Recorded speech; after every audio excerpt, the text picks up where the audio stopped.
From June 22, 1941 to May 9, 1945, the Red Army is estimated to have had a total of 28 million casualties, according to research by historian David Glantz.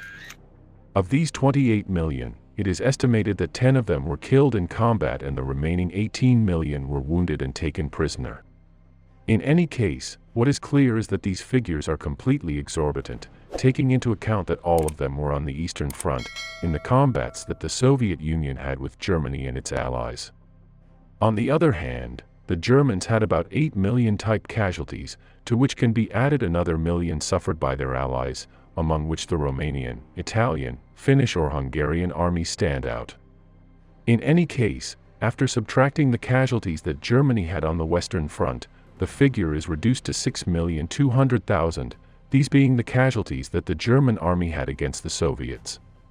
And it is that it was either attacking or defending. Whether it was in 1941 with everything against them or in 1945 with everything in their favor, Soviet casualties were always very high. But how was this possible? What is it that led the Red Army to have so many millions of casualties? What was your Achilles heel? Next, to answer these questions, we have divided the different years in which the Red Army was fighting against the Wehrmacht into 4 stages, and we are going to analyze how many casualties they had in each of them, and what were their keys. In the first place, we have the first phase that we have established in the first months of this Clash of the Titans, these being the months that go from June 1941 to December. In this period, which is barely 5.5 months old, the Red Army suffered some 4,500,000 casualties, these being higher than the number of soldiers that the Germans had calculated that the Soviet army had. Undoubtedly, this phase was characterized by a terrible direction in the Soviet command, and by a total rigidity in the command, which prevented the Soviet units from carrying out withdrawals and withdrawals. Let us remember that the Red Army had just been purged by Stalin, which focused especially on the officer corps. Thus, the Soviet armies were encircled over and over again, losing almost 2.5 million troops in the different encirclements that the Germans carried out. Finally, this phase was characterized by a series of desperate Soviet counteroffensives, which led them to suffer excessive casualties, in an attempt to stop the German advance. Secondly, we have stage number 2, in which the Soviets go on a general offensive along the entire front, later suffering the attack on their southern flank in the Caucasus. This period would go from approximately December 1941 to April 1943, occupying a total of 17 months. According to David Glantz, in this phase the Red Army suffered 9 million casualties, of which 3,500,000 were killed. At this stage we have to highlight Stalin's counterattack orders on the entire front, with the intention of expelling the Germans from their territory.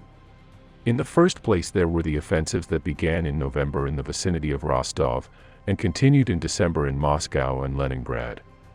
These attacks were successful for the Soviets, and they managed to expel the Germans from Rostov, and prevent them from taking Moscow.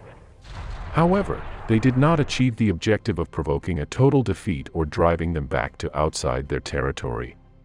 One of the keys to these offensives was that they took place in winter with extreme weather conditions, and at a time when the Germans had reached their logistical limit. However, while they pushed the Germans back, the Soviet offensive tactics were still very rudimentary, and they made a lot of mistakes. Finally, and after suffering many casualties, the Eastern Front was stabilized in March 1942.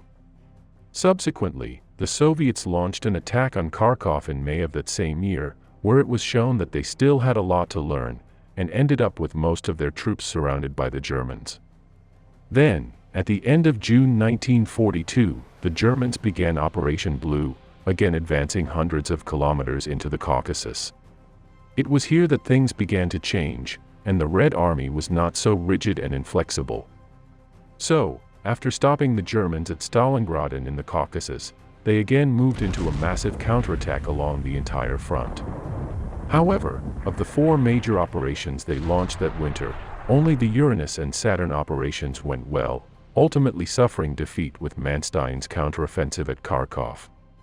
Meanwhile, the North Star and Mars operations failed resoundingly. In any case, and in global terms, In this period they managed to turn the war around completely, and they managed to leave the Germans breathless. Although all the combats that we have just mentioned were very hard, the worst for the Soviets was yet to come.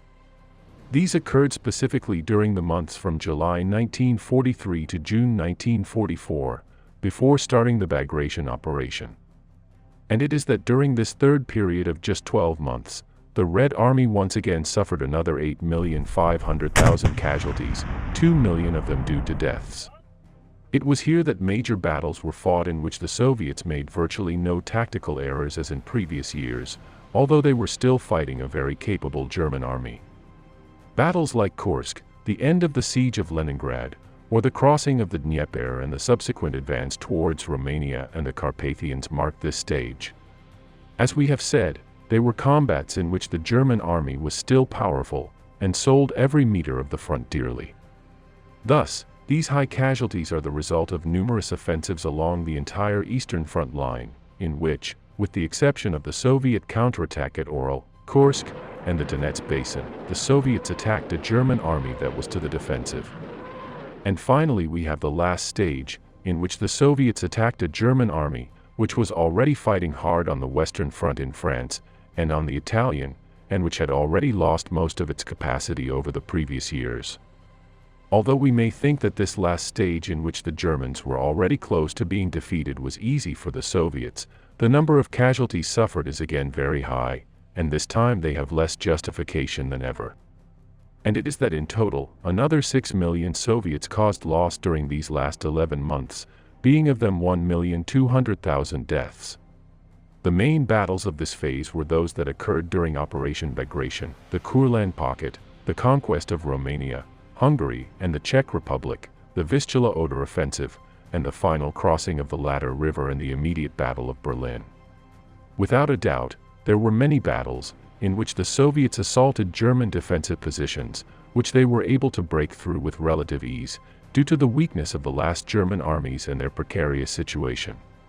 However, despite the fact that the Germans had less and less trained recruits, as well as fewer panzer units capable of carrying out strong counterattacks, these were troops that defended their native country, and they fought with great ferocity.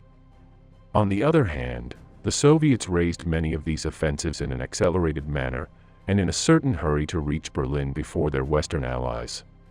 Thus, and from my point of view, the large number of Soviet casualties in this period was due to unjustified haste, in which it was essential to comply with a calendar instead of common sense. The Battle of the Seelow Hills and the subsequent battle for Berlin are perhaps the best examples of this. And it is that, what sense does it make to attack with such ferocity a garrison that is already defeated? Why didn't they just let their enemy starve, or come under fire from their aircraft and artillery? Why was the date of May 1st set as the day on which the Reichstag had to be taken? Well, although obviously not all, many of these casualties were the result of a political and ideological imposition instead of using military common sense. Once these four phases have been analyzed, we can indicate the following keys that, in general terms, caused the Red Army to suffer these 28 million casualties. First of all, a rigid and inexperienced command during the first months. A series of continuous massive offensives throughout the front line, which were not always well organized. A certain detachment from saving lives in order to achieve any objective, no matter how small. Haste and accelerated attacks. And lastly, and this being the most important of all, they faced a German army that either in 1941 or even in 1945 was a totally effective army and that did not forgive its rivals any failure if their resources and circumstances, they allowed it. So, and in my view, all these elements together were the ones that caused this high number of casualties. Would you add any more? If you want to go deeper into this matter, I leave you in the description the program that we did with Carlos Caballero Jurado about the last year of the war, in which you can see how these final fierce attacks were. Thank you all for being part of this community, and especially the sponsors who make this possible. Subscribe and share this program if you liked it, and we'll see each other here as always, next Thursday and Sunday. See you soon.